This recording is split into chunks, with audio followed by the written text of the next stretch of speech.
जय माता दी। मेरे सभी प्यारे दोस्तों, मैं लक्ष्मी शर्मा बड़ों को चरण स्पर्श, छोटों को प्यार और बराबर वालों को दिल से नमस्कार करती हूँ। आज मैं सुनाने वाली हूँ तुलसी मैया की कहानी। जेठ के महीने में हर रोज सुने तुलसी मैया की ये कहानी। तुलसी मैया आपके सारे दुख तकलीफ को हर लेगी। सभी बोले तुलसी मैया की जय हो। धार्मिक मान्यताओं के अनुसार जहाँ पर तुलसी का पौधा लगा होता है और प्रतिदिन तुलसी की पूजा की जाती है और उसके साथ ही जल से सींचा जाता है, वहाँ पर सदैव भगवान विष्णु और माँ लक्ष्मी की सदा ही कृपा बनी रहती है। और ऐसे घरों में कभी भी खुशहाली व धन धान्य की कमी नहीं होती। जो भी जेठ के महीने में इस कहानी को प्रतिदिन सुनता है, उसकी सारी मनोकामना स्वयं तुलसी जी पूर्ण करती है। सभी बोले तुलसी मैया की जय हो। आइए सुनते हैं तुलसी मैया की ये कथा। तुलसी से जुड़ी एक कथा बहुत ही प्रचलित है। श्रीमद् देवी भागवत पुराण में इनके अवतरण की दिव्य लीला कथा भी बनाई गई है। एक बार भगवान भोलेनाथ ने अपने तेज को समुद्र में फेंक दिए थे और उसी तेज से एक बहुत ही शक्तिशाली बालक ने जन्म लिया और यही बालक आगे चलकर जालंधर के नाम से पराक्रमी दैत्य राजा बन बैठा और इसकी राजधानी का नाम जालंधर नगरी था। दैत्यराज कालनेमि की कन्या वृंदा का विवाह जालंधर से हुआ और जालंधर महाराक्षस थे। अपनी सत्ता के मद में चूर उसने माता लक्ष्मी को पाने की कामना से युद्ध किया, लेकिन समुद्र से ही उत्पन्न होने के कारण माँ लक्ष्मी ने उन्हें अपने भाई के रूप में स्वीकार किया और वहां से जालंधर पराजित होकर देवी पार्वती को पाने की लालसा में कैलाश पर्वत पर चला गया और जालंधर भगवान शिव का ही रूप धारण करके माता पार्वती के समीप गया, परंतु माता पार्वती ने अपने योग बल से तुरंत ही जालंधर को पहचान लिया और वहां से अंतर ध्यान हो गई और अपनी सारी कहानी भगवान विष्णु को सुनाई।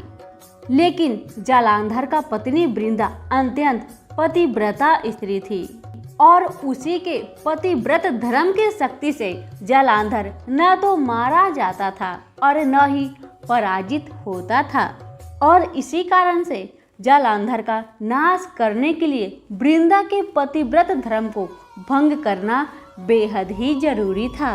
और इसी कारण से भगवान विष्णु ऋषि का वेश धारण करके वन में जा पहुँचे, जहाँ पर वृंदा अकेले भ्रमण कर रही थी।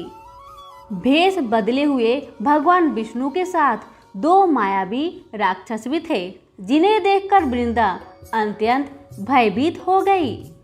ऋषि रूपी भगवान विष्णु ने वृंदा के सामने पल में ही दोनों राक्षस को भस्म कर दिए।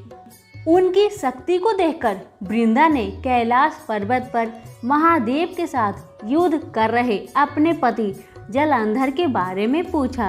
विष्णु रूपी ऋषि ने अपने माया जाल से दो बानर को प्रकट किए। एक बानर के हाथ में जालंधर का सिर था तथा दूसरे के हाथ में धड़ था। वृंदा अपने पति की ये दशा देखकर मूर्छित होकर गिर पड़ी। अब जब वृंदा को होश आती है तो ऋषि रूपी भगवान से विनती करती है कि वह उसके पति को जीवित करे। भगवान ने अपनी माया से पुनः जालंधर का सिर धड़ से जोड़ दिए, परंतु भगवान स्वयं भी उसी के शरीर में प्रवेश कर गए और वृंदा को इस छल के बारे में जरा भी आभास नहीं हुआ। जालंधर बने भगवान के साथ वृंदा पतिव्रता का व्यवहार करने लगी और इसी कारण से उसका अस्तित्व भंग हो गया। ऐसे होते ही वृंदा का पति जालंधर युद्ध में हार गया। वृंदा को जब सारी कहानी पता चलती है तो उसने क्रोध होकर भगवान विष्णु को शिला होने का श्राप दे दिया तथा स्वयं सती हो गई। जहाँ वृंदा भस्म हुई वहाँ तुलसी का पौधा उगा। भगवान विष्णु ने वृंदा से कहा, हे वृंदा, तुम अपने अस्तित्व के कारण मुझे लक्ष्मी से भी अधिक प्रिय हो गई हो। अब तुम तुलसी के रूप में सदा मेरे साथ रहोगी। जो मनुष्य भी मेरे शालिग्राम रूप के साथ तुलसी का विवाह करेगा उसे इस लोक और परलोक में विपुल यश प्राप्त होगा। जिस घर में तुलसी होती है वहाँ यम के दूत भी असमय नहीं जा सकते। गंगा व नर्मदा के जल में स्नान तथा तुलसी का पूजन बराबर माना जाता है। चाहे मनुष्य कितना भी पापी क्यों ना हो, मृत्यु के समय जिसके प्राण मंजरी रहित तुलसी और गंगा जल मुख में रखकर निकल जाते हैं। जो मनुष्य तुलसी व आंवलों की छाया में अपने पितरों का श्राद्ध करता है उसके पितर मोक्ष को प्राप्त हो जाते हैं और उसी दैत्य जालंधर की यह भूमि जालंधर नाम से विख्यात है। सती वृंदा का मंदिर मोहल्ला कोट किशनचंद में स्थित है। कहते हैं कि इस स्थान पर एक प्राचीन गुफा थी जो सीधी हरिद्वार तक जाती थी। सच्चे मन से 40 दिन तक सती वृंदा देवी के मंदिर में पूजा करने से सभी मनोरथ पूर्ण होते हैं। सभी बोले तुलसी मैया की जय हो। हमारी आज की कथा यहीं पर समाप्त होती है। कथा पसंद आने पर लाइक शेयर जरूर करें। धन्यवाद।